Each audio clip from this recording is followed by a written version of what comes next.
Sekarang yang paling penting, berapa biaya yang dibutuhkan? Disiapkan dok. Waduh, ngomong biaya. Nggak murah Bapak Ibu. Tetap ini paling murah dibandingkan terapi lain. Jadi Bapak Ibu bisa bayangin lah terapi lain kayak apa ya. Kayak tadi aja lah, satu contoh ya, tes DNA 13,5 juta. Asira cuma 3,5 juta, ada beda 1 juta. Terus ditambah biaya konsultasi 1 juta. Di sini konsultasi gratis. Ya udah lah, dari situ udah contoh lah ya, kalau terapi kita udah paling murah ya. Tapi murahnya tetap ada uang yang dibayar ya. Tes Asira itu dikerjakan setahun sekali, nilainya berapa? 3,5 juta. Itu pun sekarang sedang ada program dari grupnya Pak Heri yang ingin membantu orang tua mendapatkan penghasilan tambahan. Ya. Dengan cara apa? Membeli dari orang tua yang sudah jadi member tadi, Bapak Ibu akan mendapat diskon 500.000 dan mereka karena membantu mempromosikan tes Asira, mereka mendapat uang dari saya sebagai biaya iklan itu sebesar Rp300.000 per satu tes Asira. Kebayang ya Bapak Ibu ya. Se-Indonesia Raya itu ada berapa banyak orang yang katanya autis, yang katanya mau tes Asira. 10.000 ada enggak? Berarti kalau 10.000 kali 300.000 itu masih berapa puluh juta, berapa miliar lagi yang bisa Bapak Ibu ambil kalau Bapak Ibu bisa membantu orang tua tadi untuk tes Asira. Dan komisi tadi bukan karena Bapak Ibu mengakalin atau nipu orang, enggak, karena Bapak Ibu bekerja, Bapak Ibu dapat uangnya. Itu bisa dipakai untuk membiayai anak-anak Bapak Ibu sendiri. Indonesia itu 350 juta atau berapa ya?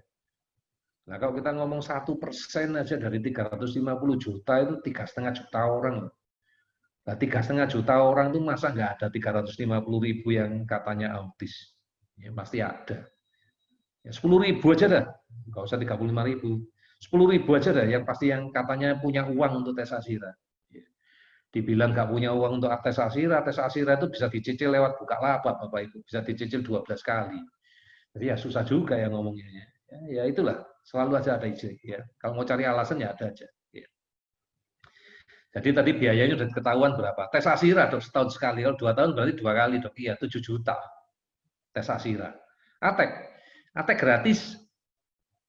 Ateknya gratis. Konsultasinya gratis. Bayar Asira tok 3,5 juta. Oke, 1 tahun, 2 tahun 7 juta. Oke. Terapi Bikom dok. Ya seminggu sekali. Seminggu sekali berarti sebulan 4 kali. Berarti sekali itu 250.000. Tarifnya belum tak naik-naikkan juga loh sampai sekarang ini. Ya mudah-mudahan nggak pernah naik. Nggak tega saya mau naikkan harga, mau dinaikkan berapa lagi. Kalau dibilang tarif saya mahal itu, Bapak Ibu terapi non biomedis juga harganya kayak gitu juga kok. Siapa bilang tarif saya kemahalan? Murah iya. Masa giliran saya suruh diminta yang murah, tapi Bapak Ibu terapi di orang lain, neurofeedback lah, terapi kiropraktik lah, akupunktur lah, berani bayar segitu. Tapi giliran terapi Bikom, giliran yang punya saya, yang dokternya kelewat baik, dibully terus, disuruh murah-murah terus. Apa kayak gitu? Ya kan enggak fair loh. Ya saya mintanya yang normal lah. Sejak 2010, sudah 10 tahun saya nggak pernah naik tarif 250.000. Ya. Jadi nggak pernah naik selama 10 tahun, 250.000 per kali, berarti sebulan dok. Ini kita anggap normal lah ya, seminggu sekali. Berarti sebulan itu 4 kali. 4 kali berarti 1 juta. Setahun itu ada 12 bulan, ya 12 juta setahun. Berarti kalau 2 tahun, ya 24 juta. 24 juta ditambah 7 juta dok. Kalau nggak didiskon tadi ya. Berarti ya kurang lebih 31 juta Bapak Ibu untuk terapi sama tesnya. Yang mahal itu suplemennya Bapak Ibu. Suplemennya mahal ya. Kalau suplemennya lengkap, suplemen itu relatif lah, ya relatif lah. Obat cacing lah ya. Obat cacing paling 100.000. Aku ngawur lah kira-kira, aku nggak tahu harganya lah. Tanggap 100.000 lah. 100.000 itu per 4 bulan. Berarti 300.000 setahun, 600.000 2 tahun. Ya kan, 600.000 ditambah tadi 31 juta. Ya dibulatin ke atas lah 32 juta lah, ya 32 juta biayanya. Suplemen, waduh suplemen ini ngabisin duit. Gitu. Suplemen kira-kira berapa dok 1 bulan? Wah kita ngomong lengkap loh ya. Nah, si Aksa aja 1 box itu paling enggak, kita ngomong harga normal lah ya, harga normal itu 1.040.000 atau 28 hari, 1 juta lah ya. Karena tadi udah di markup ini diturunin 1 juta. Sinbio 175. Rata-rata butuhnya paling sedikit ya 2 lah ya, 2 box. Bisa 4 box ya, hampir rata-rata 2 box ke 350.000 ya. Biostrat. Biostrat ini macam-macam harganya ya, 500-an lah, 500 600 ya, sekitar segitu lah harganya. Nah, anggap 500 lah, atau 600, ya terserah lah harganya berapapun ya, 500 bulan lah. Terus kemudian harganya Proof D. Proof D itu sekitar 220 ya, 2 box lebih per bulan kebutuhannya. Justru bisa lebih lagi kalau kita mau mainnya 10.000 ya. Itu sekitar 220. Kemudian apa lagi, Dok? Waduh, saya ngabisin duit. Enzim. Enzim 180.000 lah. Anakmu makan berapa kali sehari? Porsinya berapa besar? Nah, enzim itu minumnya kan selama anak itu makan apa aja kecuali minum air putih, termasuk minum apa aja kecuali minum air putih, harus dikasih enzim. Kebayang enggak jumlah enzimnya berapa banyak yang harus ditelan? Terus tergantung dari porsi makanan. Semakin banyak porsi makanannya, porsi enzimnya makin gede. Kalau di rata-rata, Dok, sehari 15 kapsul sehari. Satu botol itu Bapak Ibu, cuma 2 hari Bapak Ibu. Kalau 30 hari, berarti kita butuh 15 botol ya Bapak Ibu ya. Nah, 15 botol itu kali dibulatkan ke atas 200.000, 3 juta sendiri Bapak Ibu. 3 juta, 4 juta, ya 5 jutaan lah kita ngomong untuk suplemen. 5 juta sebulan, setahun itu 60 juta Bapak Ibu. 2 tahun 120 juta, ditambah yang 30 juta tadi. 2 tahun biaya terapi untuk tes protokol dokter ahli, suplementasi, terapi BCOM, tes ASIRA, itu kurang lebih 155 juta Bapak Ibu. Itu kalau mau paket lengkap, kalau ada yang nggak ada BCOM-nya, ya bisa, semua bisa.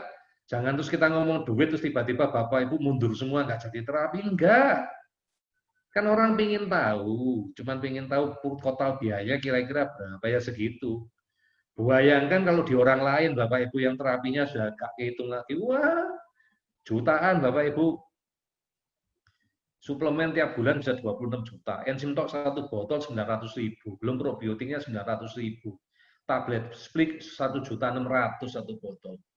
Di tempat lain lebih ngabisin duit lagi Bapak Ibu. Jadi jangan pernah ngomong ada terapi yang murah, enggak ada. Semua itu ada uangnya dan semua itu ada hasilnya. Walaupun sudah tak buat semurah mungkin. Mohon diingat, yang paling gede tadi komponen apa? Komponen suplemen, bukan komponen terapi BCOM, bukan komponen terapi, bukan komponen tes ASIRA. Dari kaminya yang kami punya sudah kami buat murah, konsultasinya pun sudah kami buat gratis. Masa kami masih mau dibully lagi? Aduh Bapak Ibu, tolonglah. Suplemennya yang memang mahal.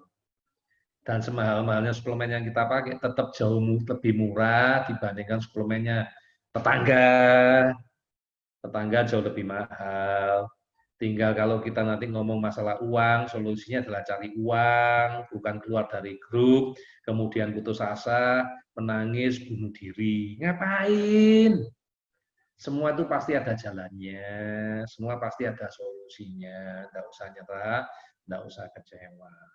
Ya, oke ya, sampai sini sudah jelas. Saya masuk pertanyaan kedua ya, tentang atek. Tapi sebagian dapat jawab kok. Mana ya atekku ya? Nah, mengapa harus mengisi atek? Ya, kalau ibu nggak ngisi atek, ya ibu nggak tahu posisinya anak bapak ibu di mana. Ya, dan saya juga nggak tahu posisi anak bapak ibu, ananda saya ada di mana. Apa yang masih jadi masalah saya nggak tahu, makanya harus diisi. Ya. Bagaimana interpretasinya? Ya, interpretasinya kan gampang. Dari diisi itu kita tahu. Kalau misalnya di skala 1 kan ada 14 pertanyaan. Jadi Bapak Ibu ngerti nih kendalanya di yang nomor berapa, masalahnya di yang mana. Nah, itu yang kita selesaikan. Itu yang kita bicarakan dengan terapi biomedis dan non biomedis. Apakah kemampuan bicara ada hubungannya, Dok, dengan biomedis? Iya. Gangguan disbiosis itu yang menyebabkan nggak bicara. Suplementasinya, nah, suplementasi otaknya yang menyebabkan dia nggak bicara kalau dia kekurangan. Gangguan kabel-kabelnya di otak itu yang membuat dia gangguan bicara. Heavy metalnya itu yang membuat gangguan dia bicara. Makanya aku perlu tes ASIRA. supaya aku tahu mana yang ganggu anakmu, supaya masalahnya biar cepat-cepat bisa tak selesaikan. Yaitu kalau kita ngomong masalah harus mengisi antek. Kalau saya nggak ngisi antek, Dok, karep-karepmu itu anak-anakmu sendiri kok ngapain aku pikirin. Ingat, kamu nggak ngisi antek 2 periode, 3 periode, kamu dikeluarkan dari grup. Ngapain aku pikirin orang yang nggak mau tak bantu daripada ngebek-ngebekin apa ya, menu-menuin grup saya ngapain ya, tambah jadi biang hoak ya. Ngapain, keluarkan aja dari grupnya. Apa dokter punya waktu untuk seleksi kami satu-satu? Aku nggak punya waktu, tapi sekretarisku nanti tak gaji khusus untuk itu.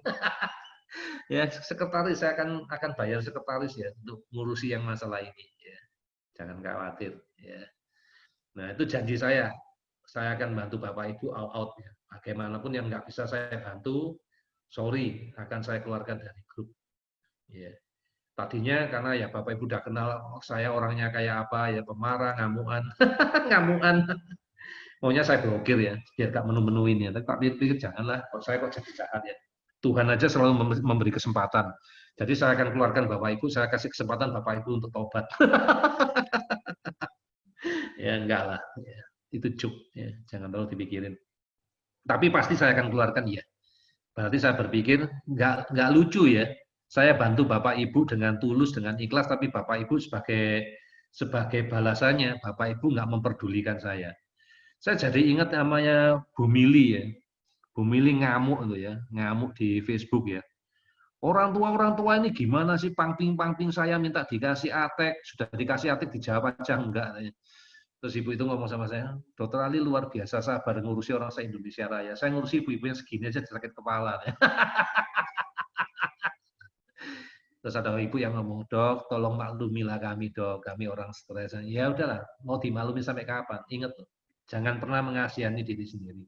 Kita itu berjuang sendiri. Jangan pernah berharap kita dapat pertolongan dari orang lain. Kita harus berusaha sendiri. Syukur-syukur kalau ada orang yang memang niatnya mau nolong kita harus bersyukur. Itu yang diajarkan ibu saya ke saya. Selalu kamu harus mandiri.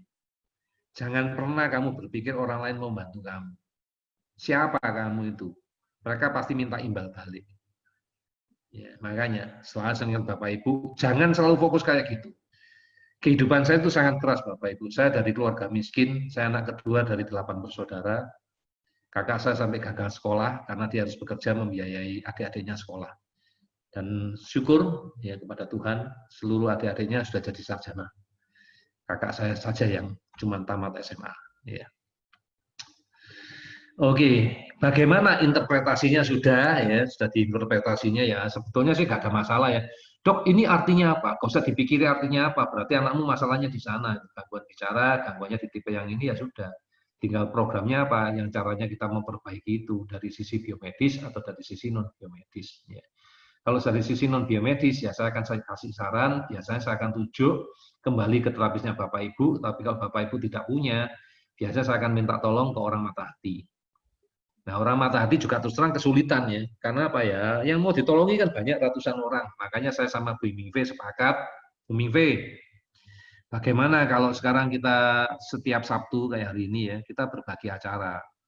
Minggu genap punya saya, karena minggu genap itu lebih sedikit dibandingkan minggu ganjil.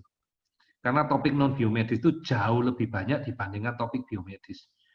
Ini topik biomedis ya gini-gini aja Bapak Ibu, nggak banyak yang aneh-aneh. Ya gampang gini. Gampang. Masalah sepele ini, asal Bapak Ibu manut aja pasti progres. Manut. Masalahnya Bapak Ibu itu lebih banyak nggak percayanya ya. Padahal sudah ditunjukkan bukti, ditunjukkan apa ya nggak apa-apa lah. Manusia memang harus seperti itu ya, harus kritis katanya. Nah, Bu Mingve saya kasih porsi lebih banyak. Nah, ini kalau Bapak Ibu rajin ya, tolong jangan di skip gitu loh kalau nonton video gitu ya. Supaya ceritanya bulat tahu. Kalau diskapsir ya pasti nggak tahu. Terus terang saya sudah mulai menerapkan peraturan di grup saya ya, maupun di WA. Kalau orang nanya, pertanyaannya saya rasa ada di Facebook atau dimanapun, nggak akan saya jawab kok. Ngapain ngurusi orang males? Saya selalu nganggap orang itu males. Walaupun alasannya nggak punya waktu, saya nggak peduli. Memangnya saya punya waktu dengan mengadakan acara kayak gini sampai ngurusi kayak gitu? Sama, saya meluangkan waktu dengan mengorbankan hari Sabtu mestinya saya sudah libur, sudah selesai. Saya mengorbankan waktu saya. Minggu mestinya sore sudah selesai, saya mengorbankan waktu saya. Nah, Bapak Ibu kenapa nggak mau mengorbankan waktunya Bapak Ibu untuk belajar?